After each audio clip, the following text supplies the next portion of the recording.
The Korean War, June 25, 1950 through July 27, 1953. At the end of World War II in 1945, Korea was freed from Japanese control. North Korea was occupied by the Soviets while the South was occupied by American forces.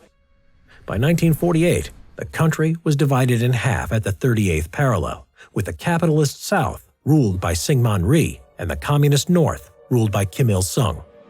The Soviet troops withdrew from Korea in 1948 and U.S. troops withdrew in 1949. However, North and South Korea, as enemies of one another, would not accept the border between them as permanent.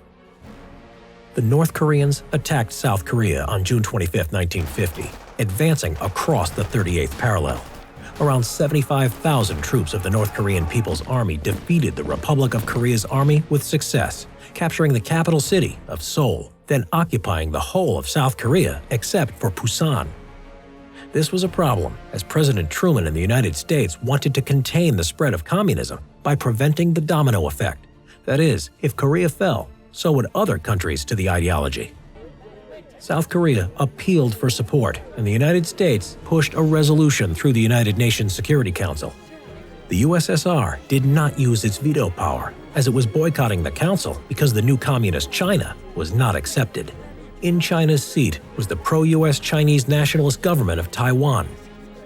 An appeal was made by the Security Council for North Korea to withdraw its troops, but was ignored. As a result, approval was granted for a UN army made up of an international force of 16 nations to send help to South Korea, commanded by General Douglas MacArthur.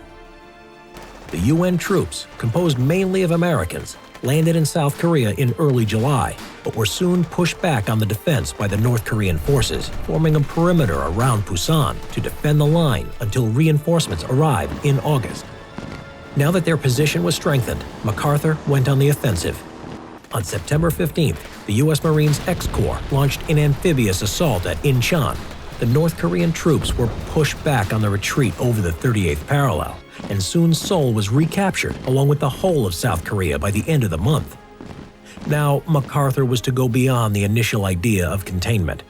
Truman, worried of a Chinese response, nevertheless approved, and UN troops moved into North Korea on October 7, 1950.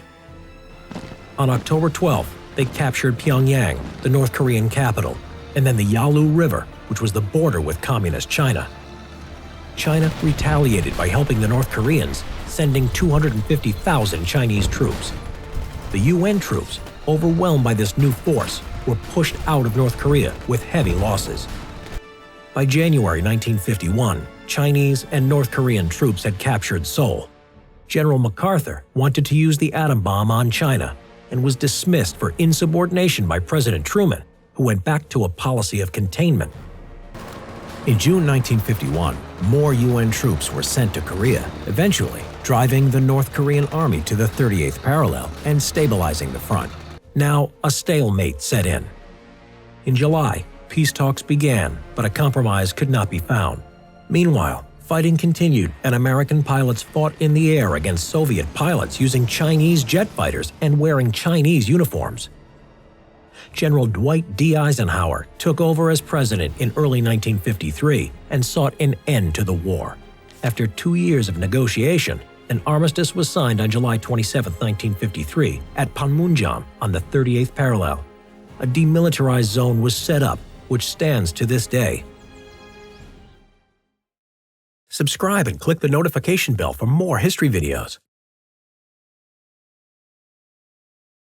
Thank you guys for all your support on the Simple History YouTube channel. If you enjoy it, please consider visiting our Patreon page. There, you can show us your support for the channel by donating and make a huge difference in what we're able to create for you.